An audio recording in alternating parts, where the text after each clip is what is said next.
Niche County Radio, the best online radio station.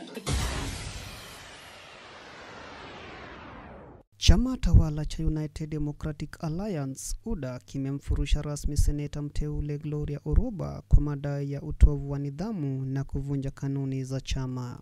The seat for the member of the Senate elected under Article 98(1)(b of the Constitution and held by Senator Gloria Oroba has become vacant with effect from today, Wednesday 21st of May 2025. Katibu mkuu wa UDA Hassan Omar alisema kuwa kamati kuu ya kitaifa NEC ilidhinisha uamuzi huu kwa kauli moja kufuatia mapendekezo ya kamati ya nidhamu ya chama. Miongoni mwa tuhuma zilizomkumba Oroba ni pamoja na kutoa matamshi ya hadharani yanayoharibu taswira ya chama pamoja na kushindwa kujibu mashtaka ya kinidhamu licha ya kuitwa mara kadhaa.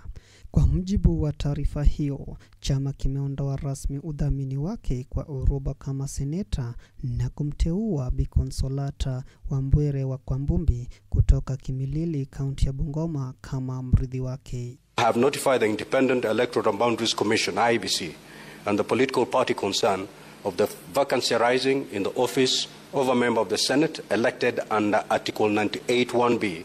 Huku haya yakijiri, mahakama kuu ya jijini Nairobi imetupilia mbali ombi la Oroba la kupinga kufukuzwa kwake. Jaji Lawrence Mugambi alisema kuwa ombi hilo halikuwa na msingi wa kisheria kutokana na dosari za mahakama zilizojitokeza. Mabadiliko haya yanajiri wakati ambapo mvutano ndani ya vyama vikuu vya siasa unaendelea kushika kasi na yanatazamwa kama ujumbe kwa viongozi vya kisiasa walioko mamlakani kuhusu utii wa kanuni za vyama.